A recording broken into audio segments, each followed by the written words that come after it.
Israel और Hamas की recent conflict के साथ साथ हमने यूरोप के कई देशों में अब प्रोटेस्ट को बढ़ते हुए देखा है।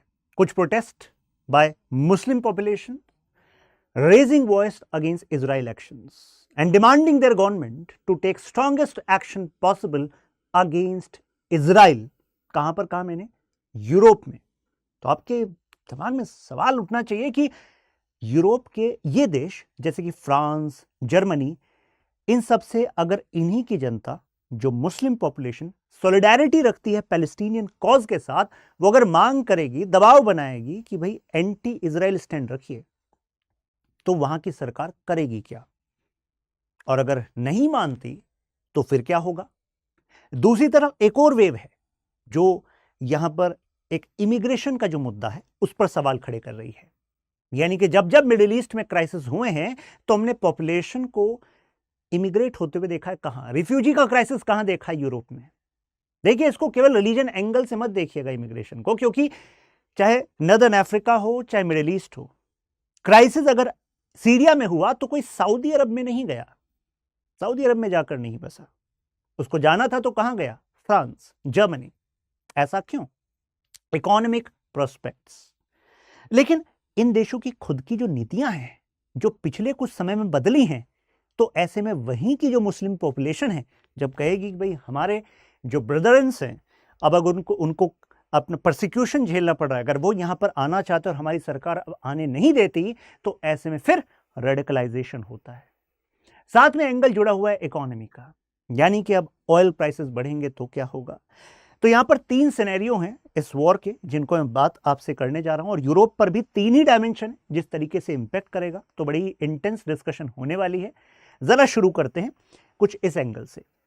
इजराइल और हमास का कॉन्फ्लिक्ट है, लेकिन ज्योग्राफिकली लिमिटेड नहीं है। अभी तक आप हथियार इधर से उधर एक ही जगह पर देख रहे हो, लेकिन प्रोटेस्ट इसके बाहर भी हैं। और वहां पर अगर इकोनॉमिक सिचुएशन बिगड़ी तो जनता सरकार के खिलाफ हथियार उठा सकती है। अभी एक बहुत ही इंटरेस्टिंग लिंक आएगा कि अगर ये कॉन्फ्लिक्ट प्रॉक्सी कॉन्फ्लिक्ट बन गया या फिर direct Iran versus Israel war बन गया, तो उसके बाद कहीं ऐसा ना हो कि जैसे हमने इससे पहले अरब स्प्रिंग देखा था, जब जनता हताश हो जाती है, सड़कों पर आ जाती है, कहीं वैसी स्थिति तो नहीं होगी। और फिर उसके बाद सिनेरियो क्या बनेगा? साथ में क्राइसिस आइडेंटिटी का है, पहचान का है। तो अब ऐसे में ये पहचान क्या केवल किसी ज्योग्राफी में लिमिटेड है? नहीं, जो मुस्लिम पहचान है और जो ज्यूश पहचान है वो यहां पर लिमिटेड नहीं है। एक बड़ा ही यू कैन से एक प्रेजुडिस रहता है दिमाग में कि हमें तो बिल्कुल बात क्लियर है कि यानी कि अगर पैलेस्टीनियन मुस्लिम्स को सपोर्ट मुस्लिम पॉपुलेशन यूरोप में कर रही है अगेंस्ट इजराइल, तो इट इज मोर लाइकली कि वहां की जो क्रिश्चियन पॉपुलेशन है, क्रिश्चियन मेजॉरिटी है, वो तो इजराइल को सपोर्ट कर रही होगी। लेकिन ऐसा नहीं है। Intriguing thing is this, France में हमने ज्यूज के खिलाफ जो रेशियल अटैक्स हुए हैं पिछले कुछ समय में, जैसे एग्जांपल देता हूं एग्जैक्ट डेटा, फ्रांस में करीब 1% ज्यूइश पॉपुलेशन है, ठीक है, 1%। और उसमें से अगर हम टोटल अटैक, रेशियल अटैक्स की बात करें सभी माइनॉरिटीज पे, तो सभी माइनॉरिटीज में से 55% अटैक जो है वो केवल ज्यूज के खिलाफ हुए हैं। मैं 2019 का डेटा बता रहा हूं। तो 1% माइनॉरिटी, बाकी इतनी सारी अलग अलग माइनॉरिटी, ठीक है, 1% पॉपुलेशन बाकी अदर माइनॉरिटीज में, लेकिन 55% अटैक केवल एक माइनॉरिटी पे हुए हैं, ज्यूज पे। तो यानी कि एंगल इतना आसान नहीं है कहना कि भाई यहां पर बाकी सब पॉपुलेशन जो है ज्यूज के साथ होगी, इजराइल के साथ होगी, बाकी जो मुस्लिम पॉपुलेशन है वो पैलेस्टाइन के साथ होगी। इतना सिंपल, इतना ऐसा बिल्कुल साधारण नहीं है। बड़ी एक इंट्रीगिंग यहां पर जर्नी है इनकी यूरोप की। तो अब जो नया लेंस मिला है क्राइसिस का, मतलब जैसे दुनिया में कहीं कॉन्फ्लिक्ट होता है तो आपके दिमाग में क्या आता है कि भाई मेरे पर कुछ इंपैक्ट तो नहीं पड़ेगा, एनर्जी क्राइसिस तो नहीं होगा, अरे ऑयल महंगा तो नहीं हो जाएगा। इसी तरीके से अभी यूरोप देख रहा है, वो देख रहा है यार कॉन्फ्लिक्ट यहां पर हुआ, इससे पहले देख चुके हैं कि यूक्रेन रशिया में जो हुआ उसका हश्र पिछली सर्दियों में किसको झेलना पड़ा? यूरोप की जनता को झेलना पड़ा। अब यूरोप की जनता यही देख रही है कि भाई हम पहले भी देख चुके हैं, अब ये इजराइल हमास का जो कॉन्फ्लिक्ट है इसका इंपैक्ट हम पर क्या होगा। क्योंकि ये जो आप देख रहे हैं कुछ देश जहां पर हमने प्रो जेविश एक्चुअली या प्रो इजरायली हमने स्टैंड देखा, ये जो आप देख रहे हैं इजराइल का फ्लैग, और यहां पर जो आप देश देख रहे हैं, यहां पर हम इजराइल और पैलेस्टाइन के साथ बैलेंस वाले देश देख रहे हैं, और कुछ देश आपको दिख रहे होंगे यहां पर हमें प्रो पैलेस्टाइन ज्यादा टिल्ट दिख रहा है। तो यानी कि अगर स्टैंड अलग अलग है तो stand can lead to conflict और नॉट, ऐसा हो सकता है क्या? क्या यूरोप जो अपनी सॉलिडारिटी की बात करता है कि हम एक एंटिटी हैं, क्या इस मुद्दे पर वो ब्रेक हो सकता है क्या? ये हमें जानना होगा। तो ये इमिग्रेशन का मुद्दा, माइनॉरिटीज का मुद्दा, ये प्रेजुडिसेस हमें पता लगने वाले हैं। ये तीन तरीके से मतलब इंपैक्ट हो रहा है। Now coming back to the topic, मैंने कहा सबसे पहला एंगल है डोमेस्टिक इकोनॉमिक जियोपॉलिटिकल, तीन एंगल जानने हैं। डोमेस्टिक पे चलते हैं, जरा देखिए क्या चल रहा है। यूरोप में एंटी सेमिटिज्म वेव चल रही है क्या एंटी सेमिटिज्म? देखिए इसका मतलब होता है एंटी ज्यू वेव। अब एंटी ज्यू वेव का जो आइडिया आप सोच रहे होंगे, अरे सर वो तो सर हिटलर के साथ एंड हो गया होगा ना। आइडियाज एंड नहीं होते इतने आसानी से। आइडियाज अंडर करंट्स की तरह कई बार रहते हैं, और जैसी सिचुएशन दोबारा बढ़ती है, वैसी सिचुएशन बनती है, तो दोबारा से वो आइडिया सतह पर आ जाते हैं। कुछ ऐसा ही यहां पर देखने के लिए मिला है, राइट? तो Jews across Europe they could become convenient target of Muslim anger, क्योंकि अभी इजराइल का मिलिट्री ऑपरेशन गाजा में चल रहा है, तो एंटी सेमेटिक वेव यहां पर दिख रही है। फ्रांस में स्पेशली हम ये ट्रेंड देख रहे हैं। क्यों? सबसे ज्यादा ज्यूज पॉपुलेशन अगर कंसेंट्रेटेड है वो इजराइल में है, सेकंड नंबर पर यूएस में है, और थर्ड नंबर पर फ्रांस में है। तो इस वजह से फ्रांस में जो ज्यूइश कम्युनिटी है उसके खिलाफ एक्शंस हम देख रहे हैं। जर्मनी में भी देखिए, जर्मनी में बाकायदा हमने देखा कि कई जगह ऑफिसेस पर, घरों पर ये किंग डेविड स्टार, ये आपने स्टार ऑफ डेविड जो आपने ज्यूइश फ्लैग में भी देखा होगा, इस तरीके से मार्क करके रात को लोग जा रहे हैं। तो इसका मतलब क्या है? ऐसा ही कुछ नाजी जर्मनी के समय पर भी हुआ था, यानी कि ज्यूज होम है, यहां पर आप टारगेट कर सकते हो, आगजनी कर सकते हो। ज्यूज शॉप है, उस पर मार्क कर दिया जिससे कि इन शॉप से कोई सामान ना ले। तो ऐसे में जाहिर सी बात है उन कम्युनिटीज का वहां पर रहना मुश्किल होगा कि नहीं होगा? क्या उन्होंने कोई जुर्म किया? वो तो इजराइल में रहते भी नहीं है भाई, वो तो फ्रांस के सिटीजन है, कोई जर्मनी का सिटीजन है, लेकिन फिर भी they are being targeted there. तो क्या आप कहेंगे कि ये कॉन्फ्लिक्ट केवल इजराइल और वो गाजा वाले स्ट्रिप पर चल रहा है? नहीं, ये कॉन्फ्लिक्ट इससे बाहर भी बढ़ रहा है। देखिए फ्रांस के इंटीरियर मिनिस्टर, जैसे कि होम मिनिस्टर हमारे यहाँ पर होते हैं, इनका कहना है कि 65 अरेस्ट कर चुके हैं जब से कॉन्फ्लिक्ट स्टार्ट हुआ है, तब से अब तक 189 थ्रेट मिल चुके हैं, राइट? ऐसी यहाँ पर ये एक प्लेटफॉर्म है जो हेट स्पीच के केसेस को रिपोर्ट कर सकते हैं। वहाँ पर करीब 2,500 के आसपास अभी ऐसे मामले यहाँ पर आ चुके हैं। ये चेंजिंग डायनेमिक्स एक्चुअली यूरोप में हो क्यों रहे हैं? जरा थ्रेड को कनेक्ट करते हैं इमिग्रेशन से। स्पेन में 1.2, फ्रांस में 5.7, जर्मनी में 5%। अब इमिग्रेशन पे मैं एक बुक को कोट करना चाहूंगा, 21 सॉल्यूशंस या lessons for 21st century, Yuval Noah Harari. अब वो कह रहे हैं कि देखो इस जगह पर, इनके मिडिल ईस्ट में, नॉर्दर्न अफ्रीका में, यहां से आप इमिग्रेशन देखते हैं स्पेन की तरफ, फ्रांस की तरफ, जर्मनी की तरफ। अब यहां पर डिबेट ये उठती है कि इन देशों में लोग जा क्यों रहे हैं? कहेंगे यार इकोनॉमी के लिए जा रहे हैं, लेकिन साथ साथ में ये जो देश हैं इस वजह से भी ले रहे थे क्योंकि इनकी पॉलिसी क्या थी? पोस्ट वर्ल्ड वॉर 2 ऑर्डर में तो सबसे पॉपुलर आइडिया क्या था कि भाई ह्यूमन राइट्स को प्रोटेक्ट करना है, वर्ल्ड को एक्चुअली बॉर्डर लेस बनाना है, इकोनॉमी तभी थ्राइव होगी, और ऐसे में बेस्ट टैलेंट भी आप तब अट्रैक्ट कर सकेंगे। तो एक तरीके से ये जो आइडिया है, ये एक ह्यूमन वैल्यूज, ह्यूमन डिग्निटी, इन सब के आधार पर प्रोपोगेट किया गया। लेकिन क्या सभी देशों ने एक ही मॉडल अपनाया? नहीं। जैसे पोलैंड है, पोलैंड पर लाख आरोप लगे, पोलैंड यार तुम बेशर्म हो, मतलब इतने सारे इमिग्रेंट्स, रिफ्यूजीज जो हैं तुम्हारे देश में आना चाहते, तुम अलाउ ही नहीं करते। पोलैंड कहता है रूल थोड़ी ना है ये कोई, मैं मानता ही नहीं ऐसे रूल को, मैं क्यों रिफ्यूजीज को लूँ? कहा गया यार तुम ह्यूमन राइट्स के खिलाफ हो।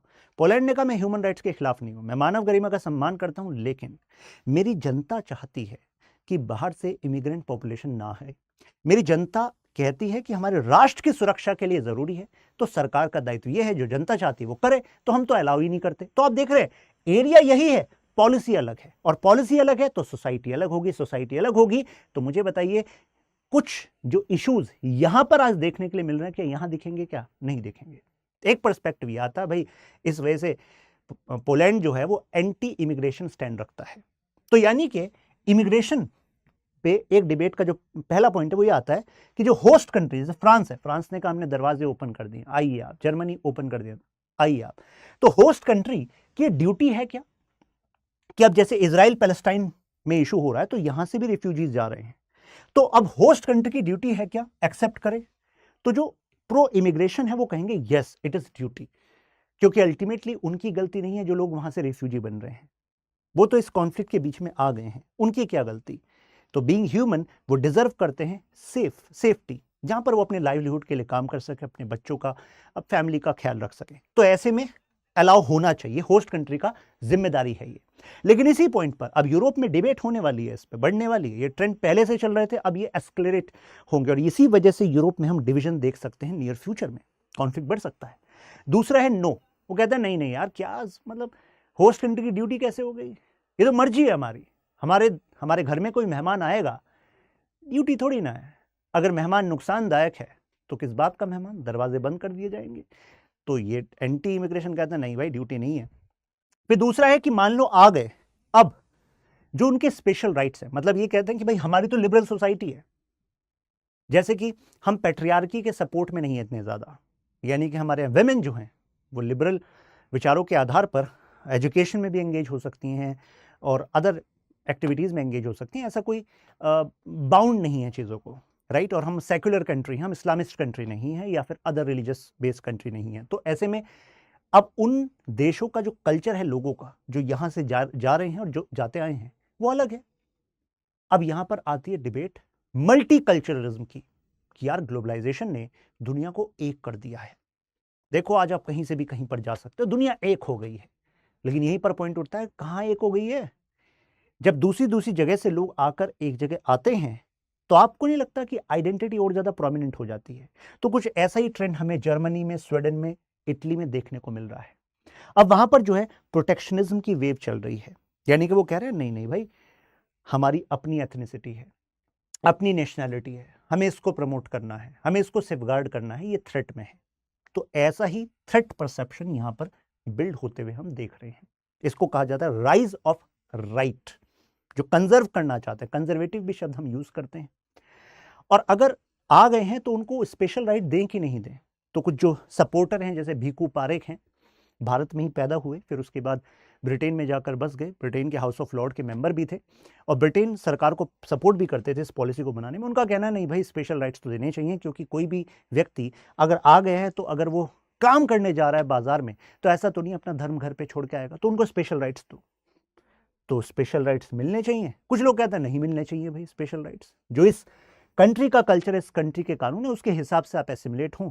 आपके अपने जो स्पेशल राइट्स मिलते थे आपके धर्म को और आपके जो रिचुअल्स हैं उसको प्रोटेक्ट करने के या उसको प्रैक्टिस करने के, वो यहाँ नहीं मिलेंगे। ये डिबेट है। फिर एसिमिलेशन की है कि भाई कितने समय बाद आप उनको फुल सिटीजनशिप का दर्जा देंगे। इंटरेस्टिंग डिबेट ये है कि ये बर्डन हम वेस्ट पे देखते हैं, लेकिन अगर गल्फ कंट्रीज देखें, इवन कतर देखें, सऊदी देखें, तो क्या कतर, सऊदी पैलेस्टीनियन मुस्लिम्स को नागरिक बनाने के लिए तैयार हैं, जिस तरीके से यूएस ने, जर्मनी ने, फ्रांस ने इतने सालों से बनाता आया है? आपको क्या लगता है?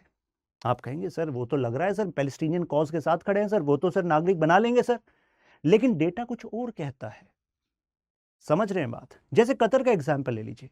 कतर में दुनिया भर के कितने सारे देशों से, हमारे देश से भी कितने सारे लोग वहां पर काम करते हैं, लेकिन क्या कतर में नागरिकता पाना आसान है या फिर फ्रांस, जर्मनी, यूएस में आसान है?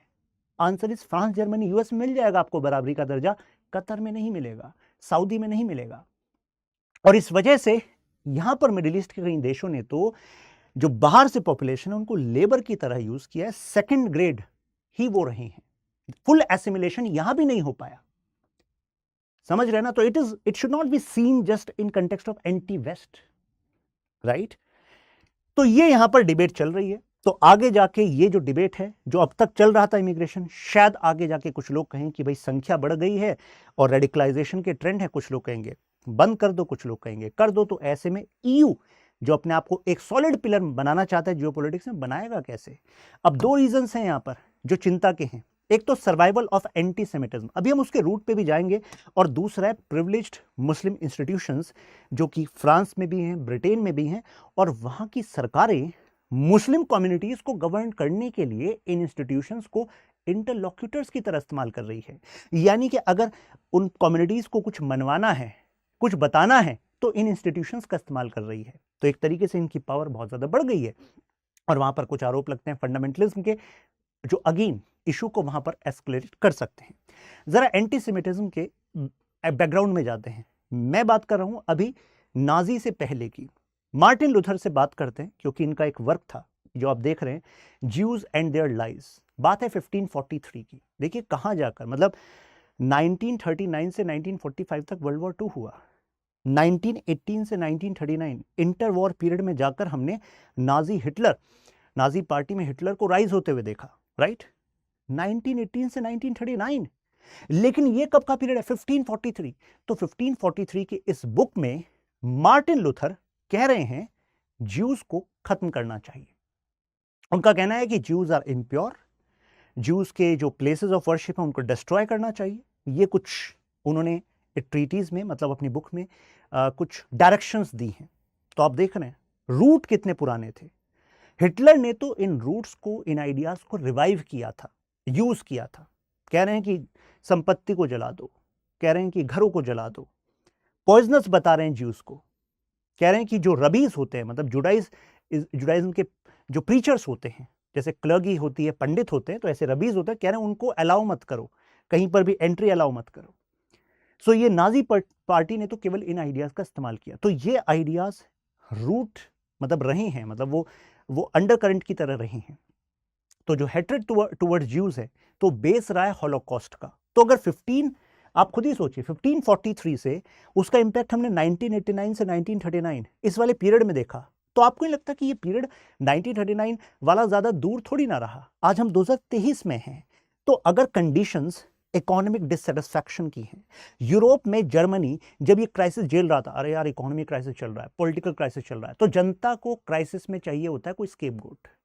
जनता को चाहिए होता है कोई ऐसा लीडर जो स्वप्न दिखा दे कि भाई अब तो तुम एक्सपेंड होने वाले हो, तुम आर्यन रेस हो, और ये ज्यूज ये सेमेटिक रेस है, इंप्योर हैं, इंफीरियर हैं, इनके साथ मिक्स करके तो तुम वीक हो गए हो। जो ग्रैंड विजन दिखा दे लीडर, और वो ग्रैंड विजन आप कब चाहते हैं? जब क्राइसिस में होते हैं। तो अगर इकोनॉमिक क्राइसिस, पॉलिटिकल क्राइसिस, जनता सड़कों पर, जनता डिवाइडेड, धर्म के नाम पर, इकोनॉमी के नाम पर, तो ऐसे में फिर किस वेव की राइज होता है? ऐसी वेव का राइज हो सकता है, दैट्स अ प्रोबेबिलिटी। एंटीसेमिटिज्म हम मुस्लिम्स में भी देख रहे हैं, और यहां पर देखिए फ्रांस ने अलग से सिविटास नाम से संस्था को बैन भी किया था। ये अल्ट्रा ट्रेडिशनलिस्ट कैथोलिक ऑर्गेनाइजेशन थी जिसके व्यूज का मैच हम देखते हैं जो अभी मैंने मार्टिन लूथर की बात की। मार्टिन लूथर की बात चल रही है, मार्टिन लूथर किंग की नहीं। He was a great civil rights activist. और neo Nazi group, neo Nazi मतलब आज के नए नाजी ग्रुप, तो ऐसे भी एविडेंस पाए गए हैं जहां पर ज्यूज के जो ग्रेवयार्ड्स हैं और जो वर्शिप के प्लेसेस हैं उनको डिस्ट्रॉय किया गया। तो अभी ये एविडेंस दिख रहे हैं, राइट? अब मुस्लिम इंस्टीट्यूशंस के एंगल पे आते हैं। मैंने आपको बताया कि जैसे फ्रांस है, तो फ्रांस में जो मुस्लिम इंस्टीट्यूशंस हैं they are working as a bridge between the Muslim communities and France government. और ऐसा क्यों किया? इसका एक रीजन देखिए। जहां फ्रांस, ब्रिटिश और जर्मनी, इन देशों की सरकारों को अगर उन्होंने इमिग्रेंट्स अलाउ किए और अलग अलग जगह से वहां पर गए, तो एशिया की अदर कम्युनिटीज है, it's not just about Muslim population from middle east, but the point is कि उन माइनॉरिटीज के जो सोशल इश्यूज थे, इकोनॉमिक इश्यूज थे, उनको इतनी तरजीह नहीं दी। रिलीजन एंगल को यूज करने की कोशिश की गई टू कंट्रोल दीज कम्युनिटीज। तो पता लगा, मतलब इनके रिसर्चर्स ने कहा, इनके एडवाइजर्स ने कहा कि भाई ये जो कम्युनिटीज है ना, ये अपने धर्म से इतने ज्यादा अटैच्ड है जितना शायद कोई और धर्म में है नहीं। तो आप इनके धर्म को ही एक टूल रखो, इंस्टीट्यूशंस को बिल्ड करो, जो ये कर रहे हैं उनको सपोर्ट कर दो, जैसे French council for Muslim faith, बनने दो इंस्टीट्यूशंस को, और फिर इन्हीं को टूल की तरह इस्तेमाल करो to make use of these communities as labour, as supporting in your economy, क्योंकि अल्टीमेटली आपको भी जरूरत है इन्फ्लक्स फॉर लेबर, और जहां प्रॉब्लम हो तो वहां पर भी इनको टूल की तरह इस्तेमाल करो। ऐसा ही हमने ब्रिटेन में देखा, the Muslim council for Britain, तो इन्होंने भी, अगर कोई इशू होता है, कम्युनिटी में कुछ अपराइजिंग वाली चीज होती है, तो ऐसे में तो ब्रिटिश सरकार जो है इन कम्युनिटीज का इस्तेमाल करती है, so that they can have, you can say, talk and communication and you can say stability in these communities. तो यानी कि रिलीजन पर focus economy and social grievances से ज्यादा, जबकि इस पर अदर पर्सपेक्टिव कहता है कि भाई अगर उन कम्युनिटीज के तुम इकोनॉमिक और सोशल ग्रीवेंसेस को देख लेते, यानी कि लाइवलीहुड के इशू को देख लेते, और जो डिस्क्रिमिनेशन ये कम्युनिटीज झेलती हैं उसको देख लेते, तो शायद इन्हें अपने धर्म के इन नुमाइंदों के पास जाने की जरूरत ही ना पड़ती हर छोटे छोटे इशू के लिए। लेकिन क्योंकि सरकार रिलीजन पर फोकस कर रही है, इकोनॉमिक एंड सोशल पर उतना फोकस नहीं करिए, ग्रीवेंसेस पे, तो इस वजह से ये इंस्टीट्यूशन आपकी स्ट्रेटेजी की वजह से इतने मजबूत हो गए हैं। तो आपकी स्ट्रेटेजी में ही फॉल्ट है। अब स्ट्रेटेजी में फॉल्ट है तभी ये हश्र होने वाला है, जो इशू हम आजकल यूरोप में देख रहे हैं, जगह जगह कॉन्फ्लिक्ट्स एंड रेडिकलाइजेशन। अब इसी वजह से ये देख रहे हैं कि कई जगह पर ये जो कम्युनिटीज हैं, इन्होंने क्या करा है, जैसे अमर्त्य सेन एक व्यू देते हैं, गेटोज बन गए हैं।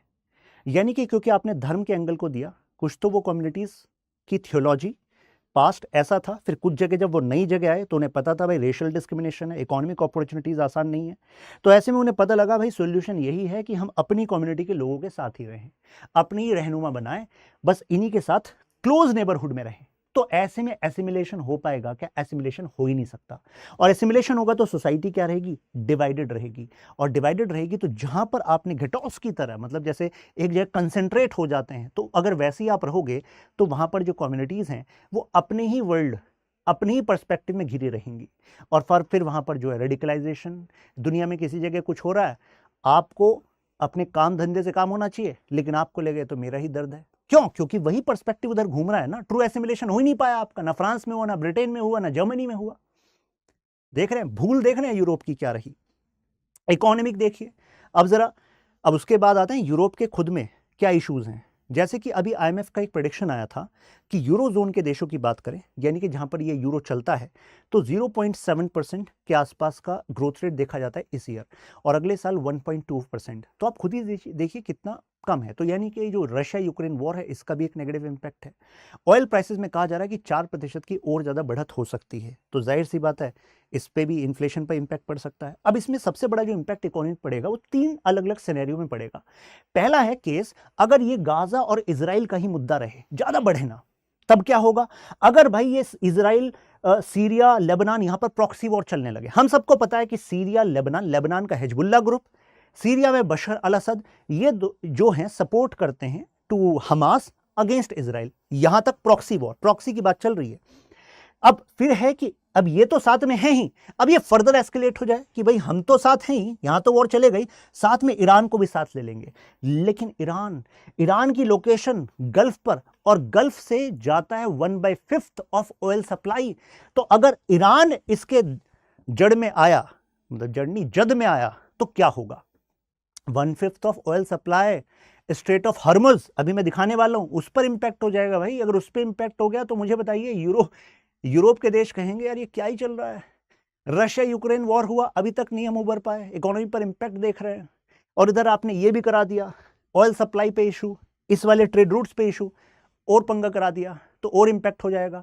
और मुझे बताइए ऐसे में यूरोप के देश खुद यूरोपियन यूनियन के जियोपॉलिटिकल स्टेटस पे क्वेश्चन करेंगे कि नहीं करेंगे? European Union was actually representing itself as major peace maker of the world, कि भाई हम दुनिया की दिशा तय करेंगे, दशा तय करेंगे। अपनी दिशा दशा इनकी खराब होने लग रही है। तो ये यूरोपियन यूनियन के खुद की स्टेबिलिटी पे इशू आ सकता है नियर फ्यूचर में, ये यहां पर पर्सपेक्टिव कह रहा है। अब जरा 3 सिनेरियो में अलग अलग में क्या हो सकता है ये मैंने यहां पर बताया है, इस पीडीएफ को मैं शेयर भी कर दूंगा। जरा देखिए, अगर ये कन्फाइन रहता है वॉर, यानी कि केवल इजराइल पैलेस्टाइन का मुद्दा है, तो ग्राउंड इन्वेजन होगा Gaza, right, limited border regional conflict होगा, और लोअर ईरानियन क्रूड आउटपुट होगा। तो इससे $4 प्रति बैरल का इंपैक्ट पड़ सकता है, ठीक है। इकोनॉमी पे 0.1% के आसपास का इशू पड़ सकता है। प्रॉक्सी हुआ, यानी कि सीरिया लेबनान पर हुआ, तो यहां पर मल्टी फ्रंट वॉर हो सकता है, गाजा में, वेस्ट बैंक में, लिबनान में, सीरिया में, जो आपको बताया। मुद्दा यह है कि $8 प्रति बैरल का प्रेडिक्शन यहां पर ब्लूमबर्ग इकोनॉमिक्स लगा रहा है। और ऐसे ही जीडीपी में 0.3% के आसपास डिप देखा जा सकता है। मैं ग्लोबल जीडीपी की बात कर रहा हूं। ग्लोबल जीडीपी में डिप से हम सबको इंपैक्ट हो सकता है, क्योंकि हमारी कंपनियां, हमारी सर्विस सेक्टर भी जगह जगह पर जो चीजें बेचती है वो तभी तो बेच पाती है जब वहां डिमांड है। अगर यूरोप की इकोनॉमी क्राइसिस में, दुनिया की इकोनॉमी अलग अलग देश में अगर इसका इंपैक्ट होता है, तो मुझे बताइए हम ज्यादा चीजें बेच पाएंगे क्या? नहीं बेच पाएंगे। तो मुझे बताइए खुद हमारे यहां पर जो जॉब प्रमोशन है, जॉब एक्सपेंशन है, उस पर भी इंपैक्ट होगा कि नहीं होगा? प्रॉफिटेबिलिटी में इंपैक्ट होगा कि नहीं होगा? होगा। इस वजह से जो ये है ना इजराइल और गाजा का conflict, it is not like कि वहीं हो रहा है जी, इनका बीच का मुद्दा है, इकोनॉमी पर बड़ा इंपैक्ट हो सकता है। और तीसरा है direct war, Israel and Iran direct conflict जो यहां पर माइनस मतलब 1% के आसपास, ये बहुत बड़ा इंपैक्ट होगा। ग्लोबल जीडीपी -1% और इन्फ्लेशन 1.2%। प्रॉक्सी वॉर बताया हिजबुल्ला और सीरिया, ये बीच में आते हैं तो इकोनॉमिक कॉस्ट वुड राइज। ठीक है, जो आपको एंगल बताया, इजराइल का रेस्पॉन्स जो है ट्रिगर करेगा कि अब इजराइल ने अगर मान लिया कि भाई हिजबुल्ला तुम्हें तो लेबनान में जाकर खत्म करेंगे, और मान लिया कि भाई हमास तुम्हें तो हम लेवल ही कर देंगे यहाँ पे, तो एक तरीके से सीरिया भी बीच में आएगा, तो सीरिया पर भी इंपैक्ट होगा। तो ये यहाँ पर इंपैक्ट जो होगा, इससे हो सकता है कि जो फाइनेंस मार्केट है अरब वर्ल्ड की, वो इंपैक्ट होगी। क्यों? क्योंकि हिजबुल्ला, हमास या सीरिया, इन सब में फाइटर्स को पैसा कौन प्रोवाइड करता है? ईरान प्रोवाइड करता है। अगर ईरान इजराइल वॉर हो जाता है, ये सबसे बड़ा पंगा हो सकता है। कारण ये देखिए, मैं स्ट्रेट ऑफ हॉर्मुज वाला ये बता रहा था आपको। स्ट्रेट ऑफ हॉर्मुज को अगर ईरान इजराइल होगा, तो ऐसे में कॉन्फ्लिक्ट में ये जो स्ट्रेट है, ये अगर ब्लॉक हो गया, तो इसके बाद सऊदी अरब का मेजर एनर्जी रिजर्व इस तरफ, कतर का एनर्जी रिजर्व इस तरफ, नेचुरल गैस की सप्लाई जो हो रही है 86%, वो यहां से इंपैक्ट हो सकती है। तो मुझे बताइए, दुनिया पर इंपैक्ट होगा कि नहीं होगा? बिल्कुल होगा। और आप सबको पता है ईरान तो इन सब के पीछे ही है भाई, पैसे में और हथियार में। जियोपॉलिटिकल, जैसे European Union as a bloc आप देखते हैं, तो ब्लॉक में वीकनेस आ सकती है। वीकनेस के कारण सब मैंने बताए। अदर इंप्लीकेशन क्या हो सकते हैं? अभी जो 4 चीजें हम देख रहे हैं, एक तो है ration, religious and political tension in Europe, यानी कि लोग सवाल करेंगे अपने देश की सरकार के खिलाफ और आपस में डिवीजन होगा। जिस सोसाइटी में आपस में डिवीजन होता है, तो मुझे बताइए वहां पर लॉ एंड ऑर्डर आसानी से हो सकता है क्या? नहीं। New wave of refugees seeking entry into EU, ये हो सकता है, ज्यादा रिफ्यूजीज उस साइड जाएंगे। foster even more instability in EU's edges and drive up energy prices at moment of economic fragility. In recent EU leaders, ये अब बात ये है कि EU ने अपने आप को प्रोजेक्ट करने की कोशिश करी है कि हम वर्ल्ड अफेयर्स के बिग प्लेयर्स हैं। तो द पॉइंट इज कि हम देख रहे हैं यूक्रेन में वॉर हुआ, नगोर्नो करबाख अभी हमने देखा, अजरबैजान अर्मेनिया का कॉन्फ्लिक्ट वो एस्केलेट हो रहा था, और अजरबैजान का जो एनर्जी है वो एक तरीके से यूरोप की तरफ जाती है, तो वो हमने देखा। सर्बिया कोसोवा कॉन्फ्लिक्ट, तो इन सभी इशू में यूरोपियन यूनियन कोई बड़ा रोल प्ले नहीं कर पाया। और जब तक आप बड़ा रोल प्ले नहीं करते, तो तब तक आपके एग्जिस्टेंस पे खतरा रहता ही है भाई, सीधी बात यह है। करीब अब मेन बात यह है कि इंटरनेशनल ह्यूमैनिटेरियन लॉ के तहत आप कहेंगे कि हमें लोगों को लेना है, लेकिन आपकी जनता जब कहेगी कि भाई इकोनॉमिक क्राइसिस है, जॉब लॉसेस हैं, तो आप क्या करेंगे? तो इस कारण जो है यहाँ पर इस्लामिस्ट यूरोप, मतलब ये कहा जा सकता है कि जो रेडिकलाइजेशन के जो एलिमेंट्स हैं, जब क्राइसिस होता है तो जाहिर सी बात है रेडिकलाइज हो सकती है लोग आसानी से। तो यूरोप में जो जिहादिस्ट रेडिकलाइजेशन है, it can actually hamper the European solidarity. International front पे न्यूमेरस कॉन्फ्लिक्ट हो रहे हैं, तो यूरोप जो है किसी एक जगह पर अपनी डिप्लोमेटिक कैपिटल को कंसेंट्रेट कर ही नहीं पाया है। डोमेस्टिक फ्रंट पर भी हम टॉक्सिसिटी देख रहे हैं, इंटरनेशनल फ्रंट पर भी हम फेलियर देख रहे हैं। तो मुझे लग रहा है कि अब इस डिस्कशन में आपको काफी कुछ क्लियर हो गया होगा, right? Now the question is, discuss the ramifications of recent Israel-Hamas conflict on larger security of Europe on economic and political spectrum. तो जो मैंने डिस्कशन में पॉइंट्स बताए, जो डायमेंशंस बताए, those dimensions are going to be directly used in answering this question.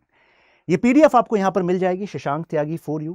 Last moment में आपको बता दूं, अगर PSR ऑप्शनल आपका है political science international relations, then the batch is closing today.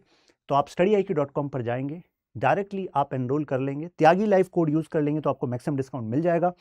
और इस बैच में आप, इस ग्रुप में आप ऐड हो जाइए टेलीग्राम पर, और इंस्टाग्राम पर आपको सब अपडेट्स मिल जाएंगी। फिर मिलते हैं। जय हिंद,